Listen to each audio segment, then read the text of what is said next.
Ex-Wakapolri era tahun 2013 sampai tahun 2014, Komjen Purn.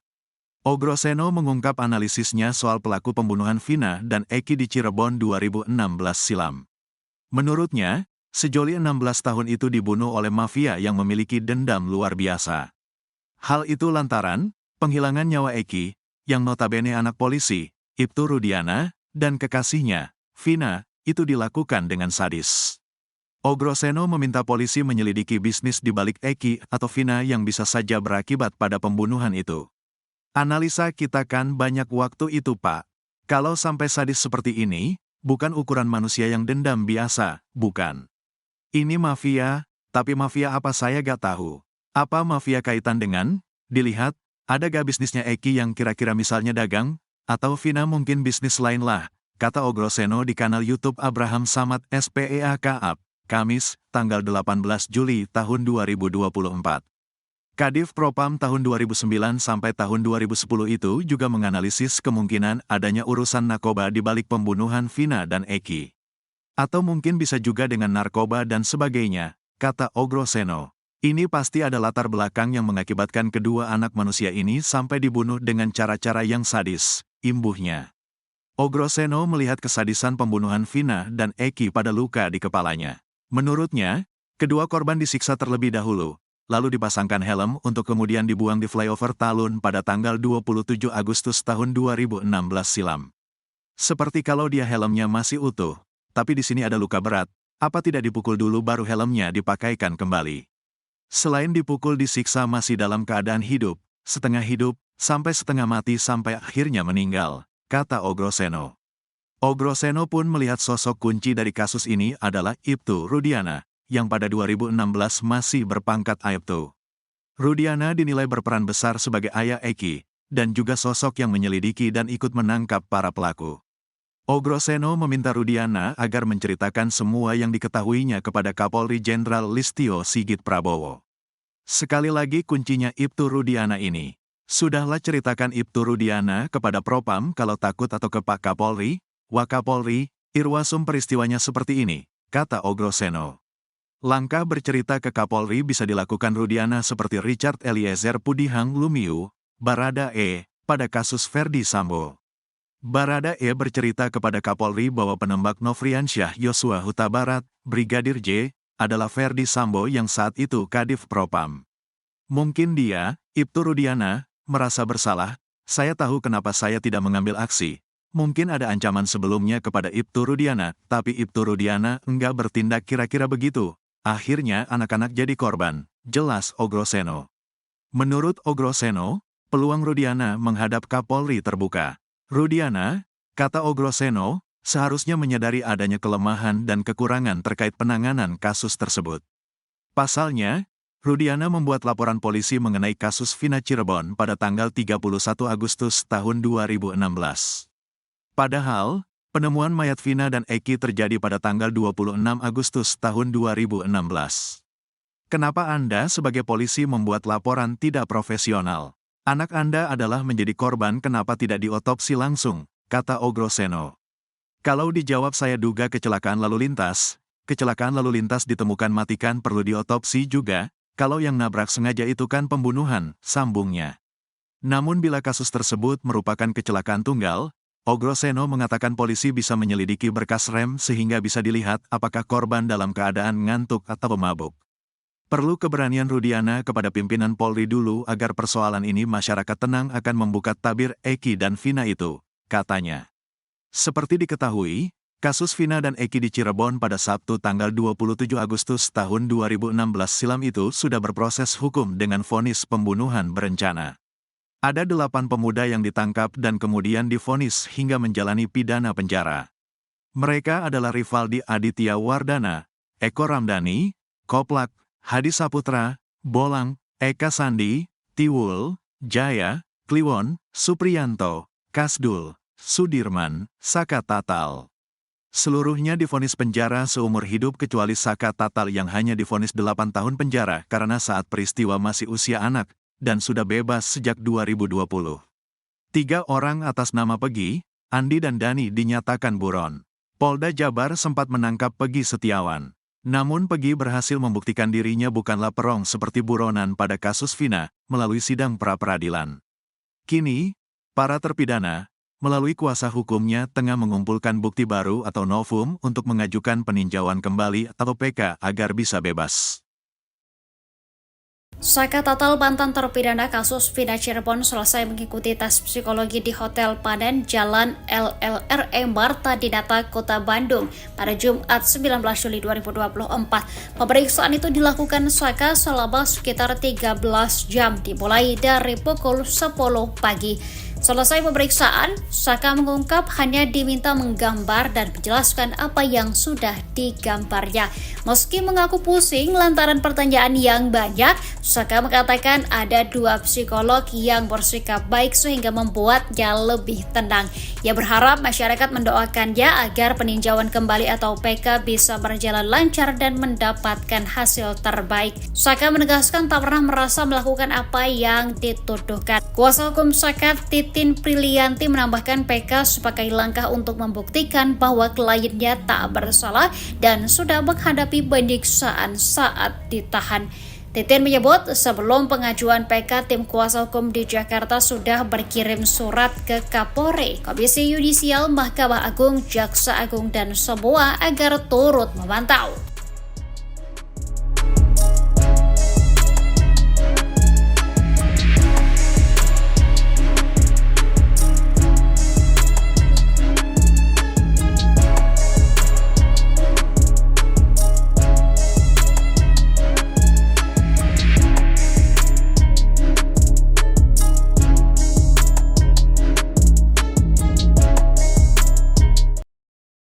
Ex-Wakapolri era 2013 hingga 2014, Komjen Purnawirawan O.E. Groseno mengungkap analisisnya soal pelaku pembunuhan Vina dan Eki di Cirebon 2016 silam.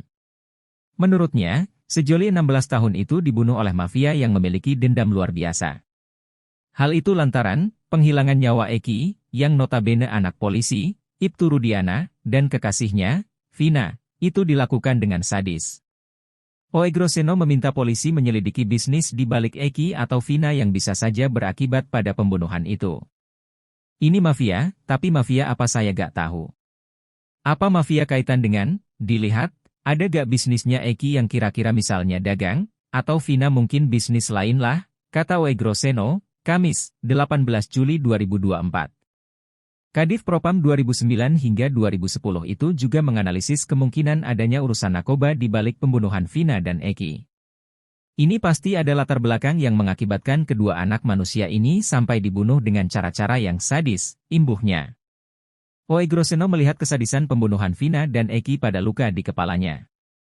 Menurutnya, kedua korban disiksa terlebih dahulu, lalu dipasangkan helm untuk kemudian dibuang di flyover Talun pada 27 Agustus 2016 silam.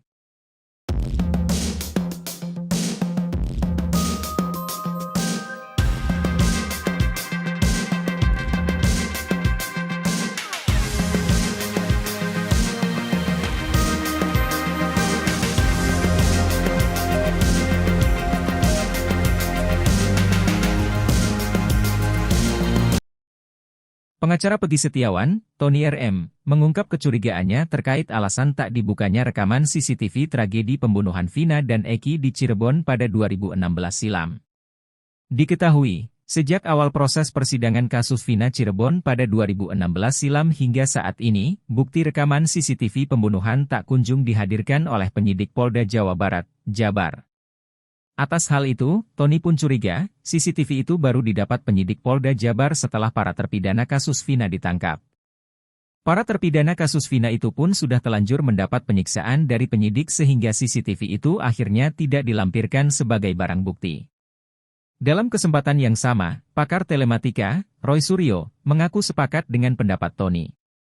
Pasalnya, menurut Roy Suryo, jika rekaman CCTV itu berisikan data yang menguntungkan penyidikan, maka sudah seharusnya diungkap, bukan malah ditutupi. Sebagai informasi, dalam putusan pengadilan, 2 anggota polisi mengungkapkan berbeda terkait mengapa tidak menayangkan CCTV. Seorang polisi menyebut rekaman CCTV di 7 lokasi terlihat gelap, sehingga tak jelas merekam kejadian.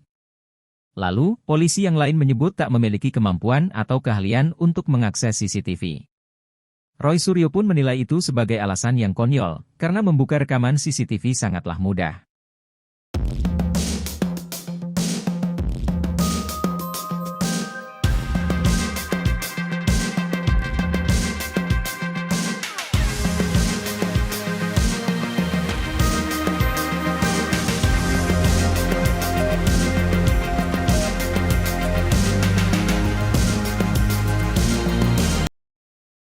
Dua sosok, Aep dan Ibtu Rudiana, ayah Eki diduga kuat membuat skenario kejadian yang akhirnya membuat 8 orang yang tak bersalah dihukum. Pria bernama Dede tahun 2016 yang diminta kesaksiannya memberikan keterangan mengejutkan. Ia mengaku dipaksa Ibtu Rudiana dan Aep menceritakan skenario kejadian yang telah disusun ayah Eki itu. Cerita skenario inilah yang membuat 8 orang yang saat itu masih remaja yakni Rivaldi Aditya Wardana, Eko Ramdhani, Hadi Saputra, Eka Sandi, Jaya, Supriyanto, Sudirman, dan Saka Tatal divonis penjara seumur hidup dan 8 tahun penjara. Dede mengatakan, tidak tahu sama sekali peristiwa itu. Dede mengatakan, malam-malam Aep telepon, diantar ke Polres.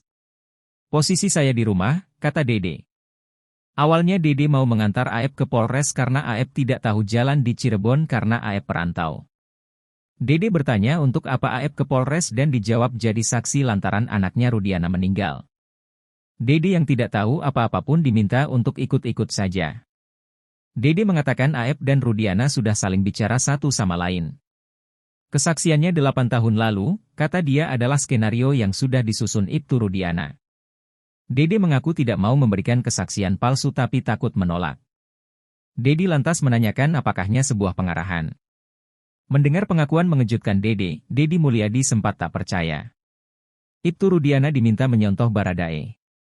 Ex-Wakapolri Komjen, Purnawirawan, Oe Groseno menyarankan Ibtu Rudiana mencontoh Richard Eliezer alias Baradae saat tersandung kasus Verdi Sambo.